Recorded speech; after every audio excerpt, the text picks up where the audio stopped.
Será que realmente aprendemos todas as lições que a história tem para nos ensinar? Este é o Visão Libertária, sua fonte de informações descentralizadas e distribuídas.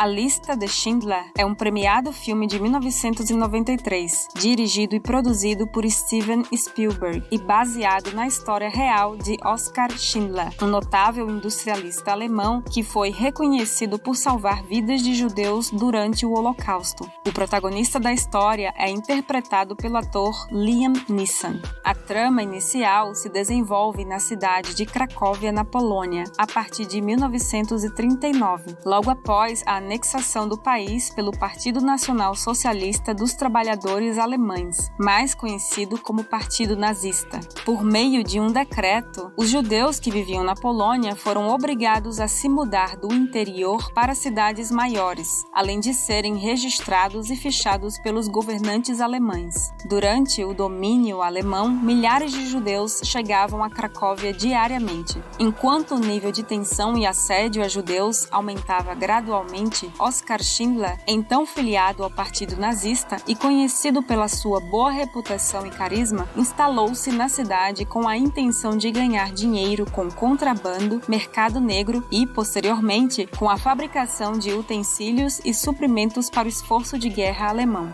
Posteriormente, um novo decreto forçou os judeus a se confinarem em uma região apertada sob condições sanitárias precárias e degradantes. Era o gueto de Cracóvia. Subitamente, diversos judeus foram obrigados a abandonar suas casas e a levar o mínimo de pertences pessoais ao gueto. Em uma cena do filme, é possível ver o direito natural de propriedade de uma família sendo totalmente violado. A cena mostra comerciantes que haviam conquistado tudo ao longo de gerações de muito trabalho, sendo obrigados a deixar tudo para trás enquanto eram observados e acompanhados por um soldado nacional-socialista. Talvez o soldado pensasse estar cumprindo ordens previstas em lei. Vai saber.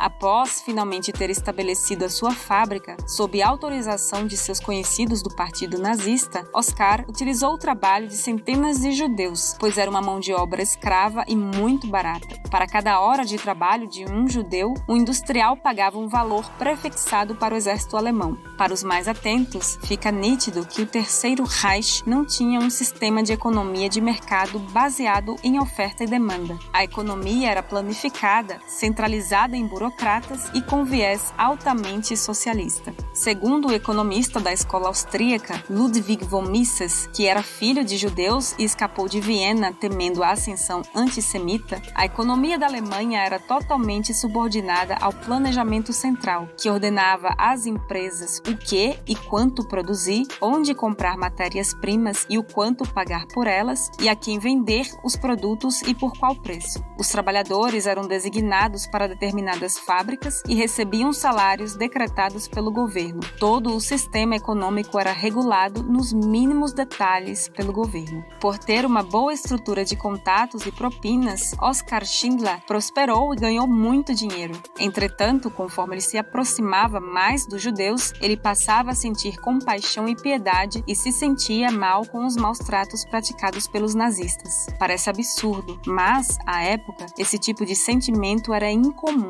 visto que a doutrinação antissemita era muito presente. Posteriormente, o gueto de Cracóvia foi dissolvido em um processo que culminou em muita desordem e assassinatos. Então, os judeus foram transferidos para o recém-inaugurado campo de concentração no subúrbio de Cracóvia. Nesse local, ocorreram as piores atrocidades já sofridas por pessoas, terríveis até mesmo de serem faladas. Oskar se sentiu incomodado com isso e então convenceu, por meio de propinas, o oficial Amon Gutz, responsável pelo campo de concentração, a lhe permitir construir um subcampo de trabalho. Assim, nas instalações de trabalho de Oskar Schindler, os judeus deixaram de ser submetidos a execuções aleatórias, passaram a se alimentar melhor e puderam exercer suas práticas religiosas. Conforme a Alemanha perdia território na guerra, foi ordenada a realocação dos judeus de Cracóvia para o campo de Auschwitz, onde provavelmente morreriam em câmaras de gás caso ninguém interferisse. Felizmente, Schindler se antecipou e criou uma lista que que chegou a incluir cerca de 1.200 judeus, hoje conhecida como Lista de Schindler. Ele então subornou Almond Guth mais uma vez para que os judeus incluídos na lista fossem transferidos para outro lugar, onde hoje é a República Tcheca, para que ficassem apenas sob sua supervisão. Dali até o fim da guerra, Schindler foi consumindo todo o seu patrimônio. Ele manteve a independência do seu refúgio mediante pagamento de subornos e preservou a vida dos judeus ao mantê-los bem alimentados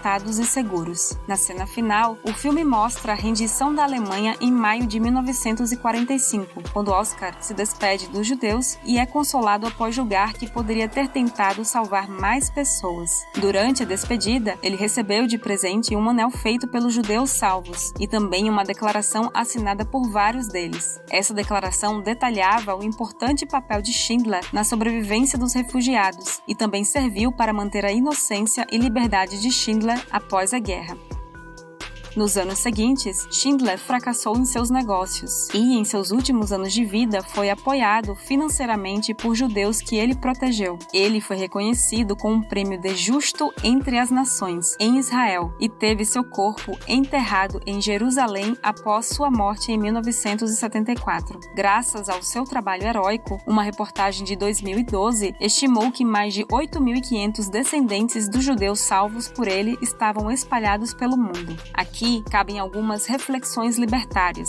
Como questionamos no início do vídeo, será que realmente aprendemos todas as lições que a história tem para nos ensinar? Quais lições podemos tirar da história de Oskar Schindler? Em primeiro lugar, essa história mostra que a liberdade de expressão deve ser absoluta. O Holocausto jamais deve ser tratado como tabu, como um assunto a ser evitado. Grandes polêmicas acontecem justamente pela comparação de outros fatos à perseguição aos judeus na Europa durante a Segunda Guerra. Limitar a liberdade de expressão, impedir que informações sejam veiculadas livremente, não impede que atos ou atitudes reprováveis aconteçam. Apenas faz com que os mesmos passem despercebidos e não sejam discutidos. Vocês se lembram da demissão da atriz conservadora Gina Carano pela Disney? Bem, aqui no Visão Libertária temos o vídeo Gina Carano nocauteou Hollywood, que conta essa história. Ela foi demitida após compartilhar o seguinte texto: como a história é editada, a maioria das pessoas não percebe que para chegar ao ponto em que os nazistas conseguiram prender milhares de judeus, o governo fez com que seus próprios vizinhos os odiassem apenas por serem judeus. Como isso é diferente de odiar alguém apenas por suas visões políticas? A analogia que Gina fez estava correta. É preciso deixar claro que é fato que não se vivencia hoje no Ocidente qualquer coisa que se compare ao sofrimento e à dor passados pelos judeus. Porém, precisamos entender que o processo que levou ao extermínio de judeus em câmaras de gás não ocorreu do dia para a noite.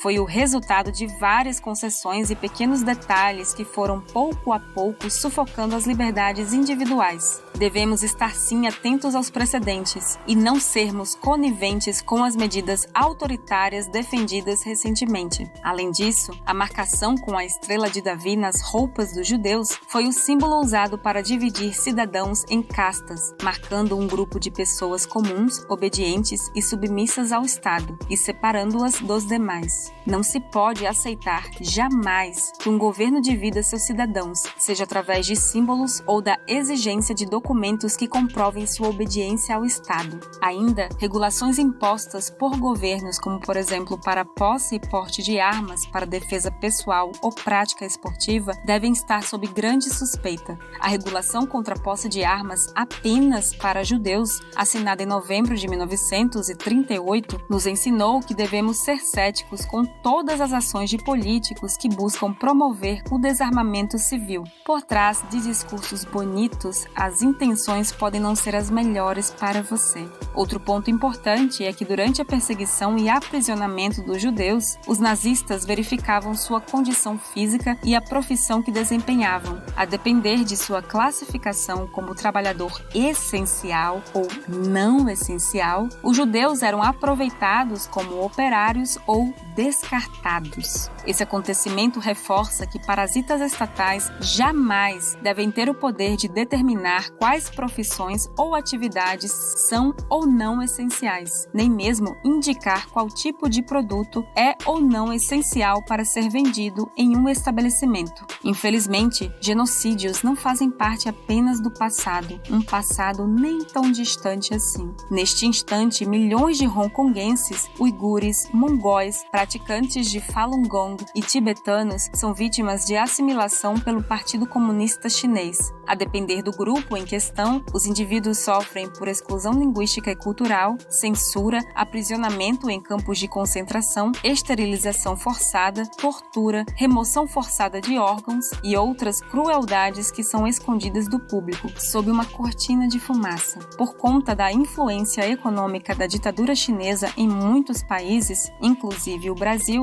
e a sua pressão sobre influenciadores, imprensa e até políticos, essa sujeira muitas vezes acaba sendo varrida para debaixo do tapete ou sendo minimizada. Os extermínios a judeus, ucranianos, armênios e uigures são uma realidade histórica. Aos canalhas que negam ou relativizam isso, aqui vai um aviso. Quando a liberdade se sobressai e a verdade é exposta, o peso da culpa não é carregado apenas por aqueles que puxaram o gatilho, mas também por todos os covardes que foram omissos e preferiram o silêncio por ser a escolha mais fácil.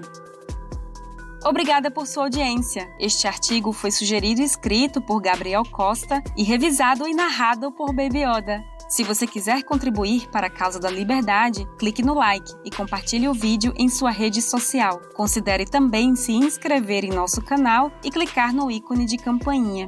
Até a próxima!